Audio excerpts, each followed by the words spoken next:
जय श्री कृष्ण। आज की कहानी है उपहार। आज उसका जन्मदिन था। बच्चे व पत्नी स्वागत में व्यस्त थे। कुछ रिश्तेदार आए हुए थे। टेबल सजाई जा रही थी। रंग बिरंगे गुब्बारे देख बच्चे चहक रहे थे। उपहारों के रंग बिरंगे पैकेट्स थे। सभी तैयारियों में लगे थे। बड़ा सा केक टेबल पर सजाया हुआ था और वह न जाने कहाँ खो गया। उसकी स्मृति, उसकी यादें उसे कई साल पीछे ले आई, जब वह मात्र 12-13 साल का था। शहर में एक पेड़ के नीचे बैठा रहता, आने जाने वालों के सामने हाथ फैलाकर भीख मांगता। शाम तक इतना हो जाता कि उसका व उसकी माँ का पेट पल जाता। एक दिन वहाँ से एक साहब गुजरे। वे शहर में नए आए थे, अपने ऑफिस पैदल ही जाते थे। वह दौड़कर उनके पास गया, हाथ जोड़कर नमस्ते करके हाथ फैला दिया। उसे कुछ ज़्यादा ही उम्मीद थी कि साहब हैं तो 20 का नोट तो हाथ में आएगा ही, लेकिन ऐसा नहीं हुआ। उल्टे उनके भाव से साफ जाहिर हुआ कि उसका इस तरह से हाथ फैलाना उन्हें बिल्कुल भी अच्छा नहीं लगा।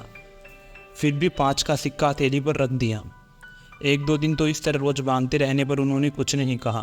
2-5 रुपये हाथ में रख दिया करते, पर उनके मिजाज से लगता था कि उन्हें भीख मंगों से नफरत है।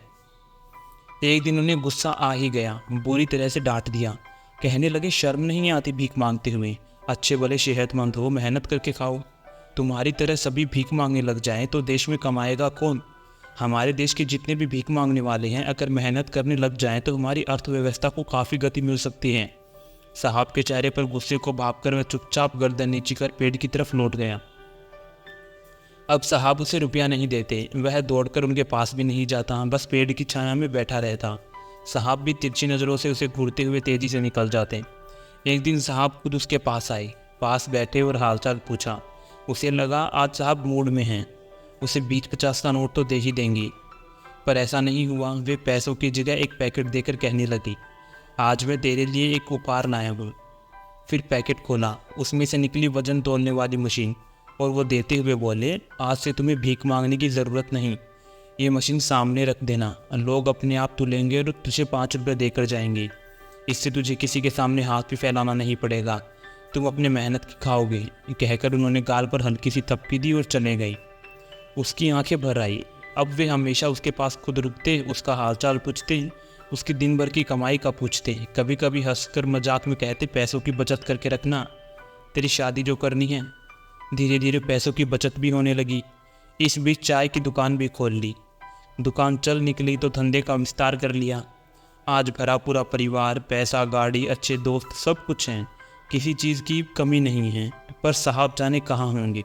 उनका तो कुछ ही महीनों बाद तबादला हो गया था। हैप्पी बर्थडे टू यू गाने के साथ उसका ध्यान टूटा। उसने मोमबत्तियाँ बुझाई, सबने उपहार भेंट किए, पर उसे वह उपहार याद आ रहा था जिसने उसकी ज़िंदगी को बदल दिया था। उसी उपहार ने उसे इस मुकाम तक पहुंचाया। न जाने कहाँ होंगे वो साहब, पर जहाँ भी होंगे सैकड़ों को नई राह दिखा रहे होंगे। अपने साहब को याद करते हुए उसकी आंखें नम हो गई। तो इंसान की ज़िंदगी में सबसे बड़ा तोहफा वही होता है जो इंसान को पॉजिटिविटी की राह पर, सकारात्मकता की राह पर ले जाए और उसे सम्मान से जीना सिखाए। तो आशा करता हूँ कि आपको ये कहानी पसंद आई होगी। राधे राधे।